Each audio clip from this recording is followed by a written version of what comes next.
Let's talk some sports, baby. And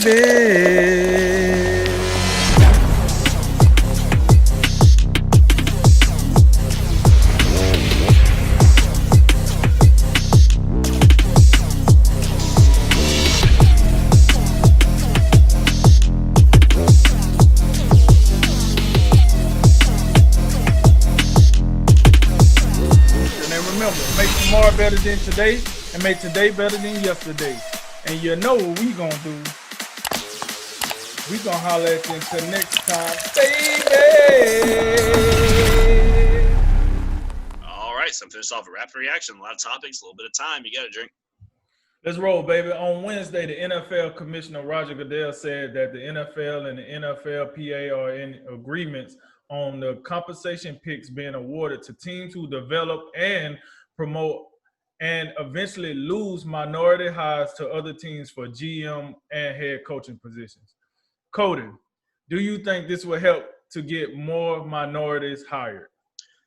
I don't think it'll be like a massive difference, but it's probably a step in the right direction. You have to always be careful with things like this. I mean, imagine getting a job just because, you're a draft pick to the team. I mean, you clearly wouldn't want that to happen. But I like the way they incentivized it to say, if you lose minority candidates to other jobs, that you kind of to promote. Because I think, again, what we talked about this a while back, but the whole problem was, I think, the lower ranks and getting guys opportunities in the first place, not so much opportunities at the top level. It starts a lot lower. So I kind of like how they worded it. So, yeah, I think overall it's a pretty good idea.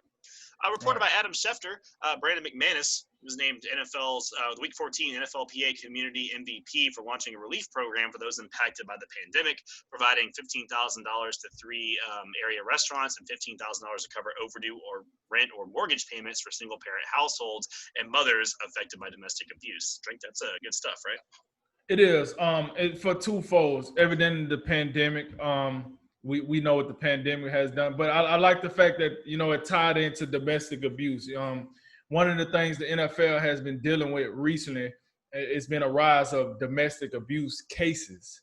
So for a player to come out here and raise money for the pandemic and for domestic abuse victims, I think is outstanding, and I hope it gets him in the man of the year conversation or something. But it's outstanding. I love to hear stuff like this. You get tired of hearing about the tomfoolery that the NFL players do. Now you can actually hear some good stuff. So I definitely love to hear that. Florida State season is over after the game against Wake Forest was canceled Saturday. The Seminoles finished 3-6 and have declined any bowl offers. How do you grade Mike Norvell's first season? I'm going to give him somewhere between a C plus and a B minus. I think maybe the Mackenzie Milton pickup might push him to B minus. I think really the biggest thing for the season, the North Carolina win was huge because it's a landmark win that the previous regime never got to keep themselves established. And while there was a lot of disappointment in the season, obviously at 3-6, and this is nowhere near where Florida State should be in football, I think that Norvell did the best he could considering the massive situation, the undertaking of the job itself combined with the pandemic and limited offseason activities, limited coaching or recruiting time. It was just a perfect storm. But you also would have maybe like to see a few more wins that 3-game stretch after North Carolina where they got boat raced in all those games. But overall, hey, you know what? At least it's over. You got next year. I mean, it is what it is. Let's get to next year, which is what we do now. Tomorrow night on the DAZN pay-per-view at the Alamodome in San Antonio, Texas, the WBA World Super Middleweight Champion Canelo Alvarez will face the Ring Super Middleweight Champ Callum Smith to become the unified Super Middleweight Champ. Drink, does Smith have a chance in this one? I mean, it's one of those things. If two guys, go into the ring, it's a fight, right? So I guess he has a fighter chance because he'll be in the ring. But here's the deal: he too slim. I think Canelo he hits him with a 3-piece and a biscuit of body shots, and I think my man fold like a cheap chair at a concert. But he's a champ. I'm gonna give him his just due. He had a outstanding performance against a fellow UK boxer that was pretty popular, George Groves, in the WBSS tournament for the Muhammad Ali Trophy. So I have seen him fight well. I just don't think he's on the level of Alvarez. Probably the reason why Alvarez is fighting him. He's starting to develop a reputation for taking the fights that put him in less trouble. I mean, I guess it's the name of the game. It is a business, but no, I don't. And with it all said, I think Alvarez going to chop him up and he going to get him out of there. Notre Dame, Brian Kelly said this week that he considered boycotting this college football playoff if families could not attend the game. Do you think Notre Dame will actually do this, or he just blowing some smoke? I think he's blowing a little bit of smoke. I don't think there's any world where they get an invite to the playoff and they're like, nah, we're good. You can go ahead and take A&M. But I think that he is right in the sense that, one of the playoff sites being the Rose Bowl, there's a lot of concerns about California's laws right now, not letting anyone in attendance at all for any reason, any spectators. So there's a lot of pressure on the playoff committee to maybe move those games or something. And he's right. If nothing else, families should be able to be attending.